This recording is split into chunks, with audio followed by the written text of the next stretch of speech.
Coucou les amis, j'espère que vous allez bien. Je suis vraiment contente de vous retrouver pour un nouvel épisode du podcast. Ça faisait un petit moment que j'avais pas fait d'épisode toute seule en solo à vous parler d'un sujet qui me tient à cœur. Pour cet épisode, j'ai décidé de vous parler d'un sujet qui est beaucoup revenu dans mon contenu sur les réseaux sociaux. Vous m'avez posé beaucoup de questions à ce sujet et du coup je me suis dit que c'était beaucoup mieux d'en faire un podcast et d'en parler avec beaucoup plus de profondeur, de longueur et de prendre son temps. Ce sujet, c'est l'hyper-indépendance. Comment est-ce qu'on peut savoir si on souffre d'hyper-indépendance et comment ça impacte nos relations aux autres et plus particulièrement nos relations amoureuses. Donc c'est ce qu'on va voir ensemble pendant ce podcast. Si le podcast t'a aidé, t'a inspiré, t'a permis d'avoir certains déclics, certaines inspirations à un quelconque moment, je te serais tellement reconnaissante de prendre quelques secondes de ton temps. Si t'es sur YouTube, de t'abonner à la chaîne YouTube. Si t'es sur Spotify, Apple Podcast, de laisser un avis et une note au podcast. Ça aide énormément le podcast à gagner de la visibilité. Je sais que ça te demande un petit effort, mais sache que vraiment ça impacterait tellement la visibilité du podcast et moi ça m'aide à savoir que le contenu que je te propose, c'est du contenu qui t'aide et qui vient vraiment répondre à des problématiques dont tu as besoin.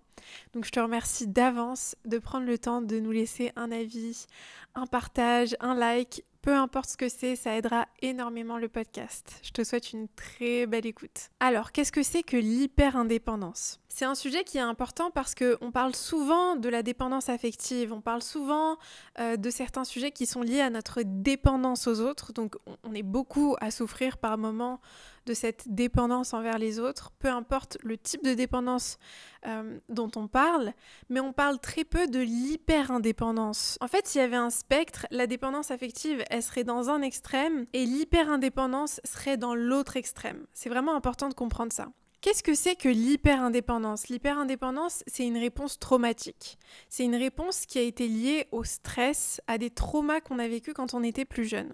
Quand tu grandis dans une famille où il y a de l'instabilité, où tes parents ou les personnes qui sont responsables de toi ne répondent pas à tes besoins essentiels, ce qui va se passer, c'est que toi, à un niveau très inconscient, tu vas enregistrer le message et la croyance que tu ne peux pas compter sur les autres, que tu ne peux pas te reposer sur les autres et que tu ne peux pas dépendre des autres pour répondre à tes besoins. Et c'est des besoins qui sont essentiels pour toi quand tu es enfant.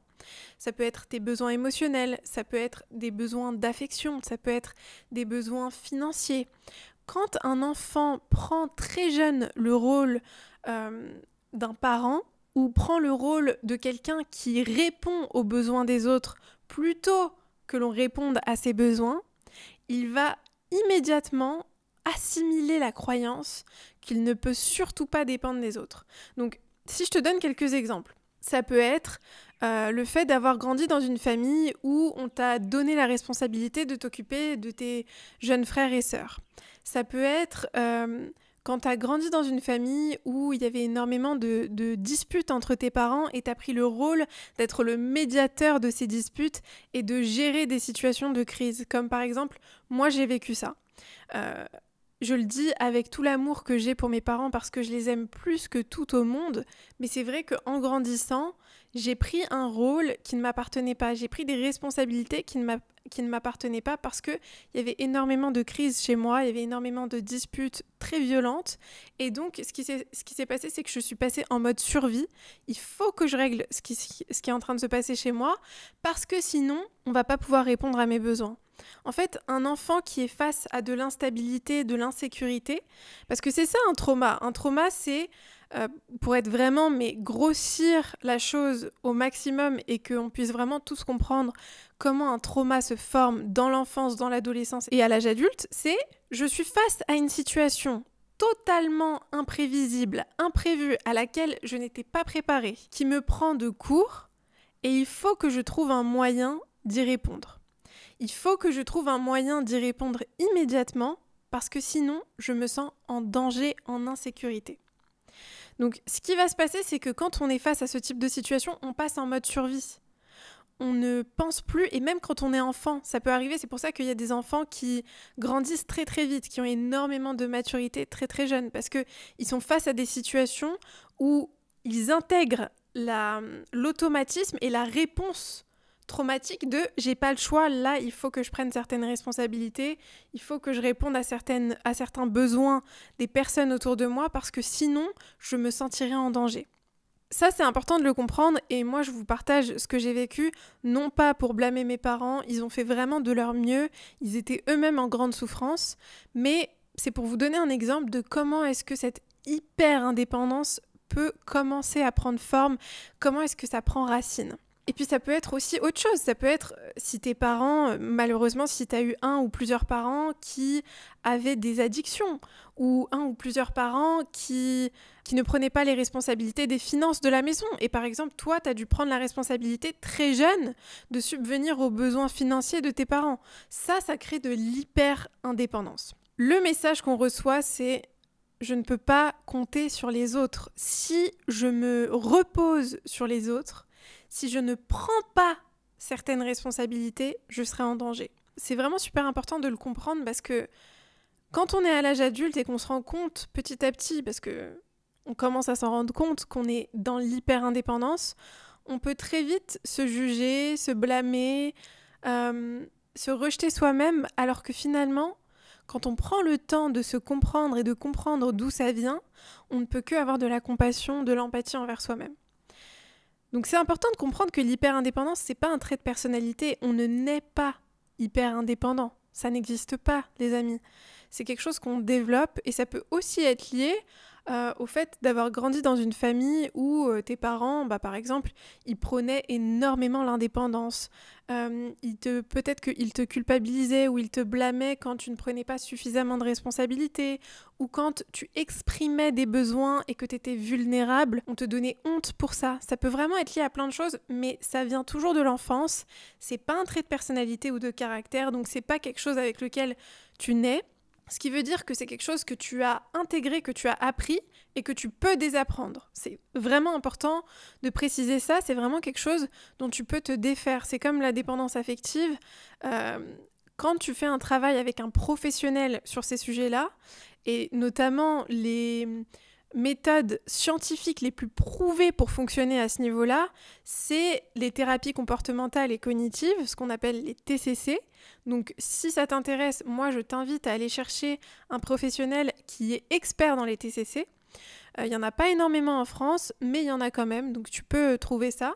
Et également de t'intéresser à l'EMDR parce que c'est quelque chose qui fonctionne vraiment bien pour tout ce qui est relié au trauma et aux réponses traumatiques. Donc vraiment, l'hyper-indépendance, c'est une réponse traumatique. C'est quelque chose que tu peux travailler et dont tu peux te défaire, mais il faut la comprendre et il faut savoir comment est-ce qu'elle opère et pourquoi est-ce qu'elle est là. Maintenant, je vais te donner 5 signes qui montrent que tu peux potentiellement souffrir d'hyper-indépendance. Le premier signe, c'est que tu prends trop de responsabilités sur tes épaules. C'est important de comprendre la nuance, c'est que tu prends trop de responsabilités. Et tu prends des responsabilités qui ne t'appartiennent pas. C'est ça vraiment qui est vraiment une nuance et qui montre qu'on est dans un extrême. Tu vas internaliser la responsabilité des autres. Tu vas prendre énormément de choses sur tes épaules. Par exemple, si tu as une amie qui vient te voir avec un problème, tu vas très facilement, très intuitivement, naturellement prendre sa responsabilité sur tes épaules et essayer de régler le problème à sa place. Donc c'est vraiment quelque chose que tu fais inconsciemment et de manière automatisée dans tes relations proches. Quelqu'un de proche de toi vient te voir avec un problème, vient te voir avec une difficulté, tu anticipes déjà les difficultés qui ne sont pas encore arrivées, mais que tu sais qui pourraient arriver parce que très souvent, quand on souffre d'hyper-indépendance, on souffre aussi d'hyper-vigilance. Mais ça, c'est un autre sujet. Et si ça vous intéresse, dites-le moi dans les commentaires, dites-le moi par message sur les réseaux et j'en ferai tout un podcast parce que c'est vraiment un sujet aussi hyper important. C'est une réponse traumatique aussi, l'hyper-vigilance. Mais donc, tu vas anticiper et intégrer la responsabilité des autres sur tes épaules. Tu vas prendre beaucoup trop de responsabilités qui ne t'appartiennent pas. Et ça va être extrêmement difficile pour toi, même d'intégrer l'idée que ces responsabilités-là ne t'appartiennent pas. C'est presque impossible à voir et c'est dans ton champ de vision, tu n'arrives pas à voir qu'est-ce qui t'appartient, qu'est-ce qui ne t'appartient pas comme responsabilité. C'est très très important de comprendre ça. Quand on souffre d'hyper-indépendance, on a du mal à distinguer entre ce qui est notre responsabilité et ce qui ne l'est pas. Et la raison pour ça, c'est très simple, c'est que quand on était plus jeune, quand on était enfant et qu'on a grandi, on a vu que si on ne prenait pas la responsabilité des personnes qui étaient autour de nous et qui étaient censées être responsables de nous, on avait la sensation de ne pas pouvoir survivre. On se sent en danger. Donc c'est un mécanisme de survie de prendre la responsabilité des autres quand on est enfant. Ce qui va se passer, c'est que ce mécanisme de survie, il continue à s'appliquer dans notre vie d'adulte de manière très inconsciente. Et c'est pour ça que quand on est hyper indépendant, on a du mal à distinguer entre ce qui est notre responsabilité et ce qui est la responsabilité des autres. Parce que quand quelqu'un vient nous voir avec un problème ou quand on anticipe une crise ou un problème chez quelqu'un qui est proche de nous, ça devient notre survie. Ça devient... notre cerveau ne fait pas la différence. Pour nous, c'est si je ne règle pas ça, si je ne prends pas cette responsabilité à la place de cette personne, je vais mourir, je suis en danger, je ne vais pas survivre. Est-ce que vous arrivez à comprendre ce que je suis en train de dire ? C'est hyper important. Je ne peux même pas expliquer à quel point c'est important. Le deuxième signe qui peut montrer que tu souffres d'hyper-indépendance, c'est que tu as énormément de mal à demander de l'aide. Pour toi, demander de l'aide, c'est un signe d'échec. C'est un signe de faiblesse, de fragilité. Tu as souvent honte quand tu as la sensation d'arriver au stade où là, tu te sens obligé de demander de l'aide. Tu portes en toi une énorme honte qui est extrêmement douloureuse et très lourde à porter. Et donc, à chaque fois que quelqu'un va te procurer de l'aide, va te soutenir, va te donner ce dont tu as besoin, tu vas te sentir particulièrement redevable envers cette personne, de manière exacerbée, de manière exagérée et extrême. C'est-à-dire que tu n'es tellement pas habitué à pouvoir compter sur quelqu'un et à ce que quelqu'un réponde à un de tes besoins, que tu vas sentir limite une dette envers cette personne d'avoir fait ce qu'elle a fait et de t'avoir aidé. C'est vraiment très important de le comprendre parce que quand tu comprends ça, tu comprends pourquoi est-ce que tu culpabilises autant, pourquoi est-ce que c'est aussi difficile pour toi de demander de l'aide et d'aller vers quelqu'un. Parce que aller vers quelqu'un et lui demander de l'aide, c'est signe de vulnérabilité. Et cette vulnérabilité, c'est quelque chose de très douloureux pour toi quand tu es hyper indépendant. Parce que quand tu étais plus jeune et quand tu étais enfant, tu n'as pas pu être vulnérable. On n'a pas répondu à tes besoins quand tu étais vulnérable. Ça a créé un trauma chez toi qui fait que tu te bloques à la vulnérabilité. La vulnérabilité, c'est quelque chose de très, très difficile pour toi. Le troisième signe qui montre que tu souffres probablement d'hyper-indépendance, c'est que tu as une énorme méfiance envers les autres. Tu as du mal à faire confiance aux autres. C'est vraiment quelque chose qui est très difficile pour toi parce que si tu fais confiance en quelqu'un, tu lui donnes le pouvoir de te décevoir, le pouvoir de trahir ta confiance et de te prouver à nouveau que tu ne peux pas compter sur les autres comme tu l'as ressenti quand tu étais enfant, quand tu étais plus jeune, et que tu n'as pas pu compter sur les personnes sur qui tu devais compter. Donc c'est vraiment quelque chose de douloureux pour toi et tu as très souvent tendance à t'isoler à cause de ça. Tu as très souvent tendance à ne pas laisser qui que ce soit se rapprocher trop de toi. Et par exemple, dans tes relations amoureuses, ça va se manifester comment ? Dès que quelqu'un va devenir un peu trop proche, tu vas ressentir une forme de dégoût, une forme d'étouffement. Tu vas te sentir étouffé, restreint. Et donc, tu vas saboter la relation de manière très inconsciente parce que prendre le risque que quelqu'un s'approche trop de toi, c'est prendre le risque que cette personne t'abandonne, te rejette, ne réponde plus à tes besoins, trahisse ta confiance et malheureusement que cette personne puisse te décevoir. Et donc ce que tu vas faire, c'est que tu vas préférer saboter la relation avant de donner la possibilité à cette personne de rentrer dans ton intimité, dans ton espace personnel. Donc tu vas faire en sorte que les gens ne te voient pas tel que tu es, qu'ils ne puissent pas te voir réellement et savoir qui tu es de manière authentique. Et ça crée énormément de masques, énormément parfois de faux semblants. Tu vas pas forcément te montrer tel que tu es, exprimer tes émotions, tes besoins, c'est quelque chose que tu vas avoir du mal à faire. Et donc on arrive justement au quatrième signe qui vient rejoindre ce que je viens de dire, c'est que le quatrième signe que tu es hyper indépendant, c'est que tu vas avoir des difficultés à avoir des relations très proches de toi et des relations qui durent sur le temps. C'est-à-dire que si quelqu'un se rapproche trop de toi, tu vas vraiment très souvent saboter la relation et ça peut être aussi en amitié, ça peut être en amour, ça peut être un peu dans tout en fait. Tu vas vraiment souvent mettre des barrières et t'assurer de ne surtout pas dépendre de qui que ce soit ou que personne ne dépende de toi. Donc ça, c'est aussi important. C'est que tu vas faire en sorte que personne ne puisse être trop proche de toi. Et le 5e signe, qui est d'ailleurs le signe le plus évident, c'est que tu vas fuir et rejeter toute forme de dépendance. C'est-à-dire, tu vas refuser toute forme de dépendance chez toi et tu vas refuser toute forme de dépendance chez les autres. C'est-à-dire que tu vas te juger extrêmement sévèrement pour le moindre signe de dépendance que tu vas voir en toi, c'est-à-dire si tu as besoin de quelqu'un pour t'aider, si tu as besoin de quelqu'un pour te soutenir, pour t'épauler, pour répondre à un de tes besoins, que ce soit un besoin émotionnel, affectif, financier, peu importe de quoi il s'agit.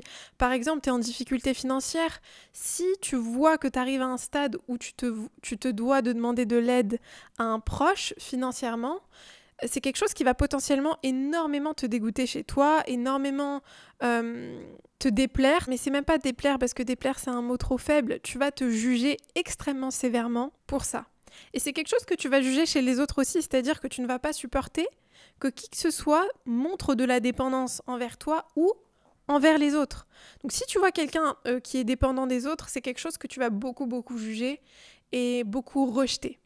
C'est vraiment important de comprendre ça parce que quand tu comprends ça, tu peux commencer à avoir de la compassion envers toi-même pour ces mécanismes-là. Parce que le fait que tu te juges ou que tu juges les autres pour leur dépendance, ça ne veut pas dire que tu es une mauvaise personne et ça ne veut pas dire que tu n'as pas de compassion. Ça veut dire que tu es simplement dans ta réponse traumatique. Tu as vécu des traumas qui t'ont amené là où tu es. C'est pas toi en fait tout ça. Ça, c'est des choses que tu as développées et que tu as construit et que tu as appris sur le temps. Et que tu peux déconstruire, que tu peux désapprendre. Et c'est pas que tu veux juger les autres, c'est que c'est quelque chose qui a été une source de souffrance extrême pour toi. C'est important de comprendre que quand on est hyper indépendant, c'est parce qu'on a tellement souffert, à un niveau tellement profond, de ne pas pouvoir compter sur les personnes sur lesquelles on devait pouvoir compter, que ça crée un rejet total et drastique de toute forme de dépendance. Le problème dans tout ça, c'est que en réalité, on a besoin des autres. La dépendance envers les autres, c'est quelque chose à un certain degré qui est sain. C'est quand on rentre dans les deux extrêmes de la dépendance affective où là, on a la sensation de ne plus pouvoir se passer des autres pour survivre et pour fonctionner normalement. Donc là aussi, si vous voulez, j'en ferai toute une vidéo où on n'arrive plus à fonctionner si les autres nous retirent ce dont on a besoin. On n'arrive plus à manger, à dormir, à fonctionner comme un être humain normal. Et de l'autre côté, dans l'hyper-indépendance, on est dans un autre extrême où on est dans l'autonomie totale et drastique. On ne supporte pas de devoir demander de l'aide. En fait, on se coupe des autres d'une certaine manière. Donc, vous voyez, en fait, dans les deux extrêmes, c'est malsain pour nous et pour nos relations avec les autres.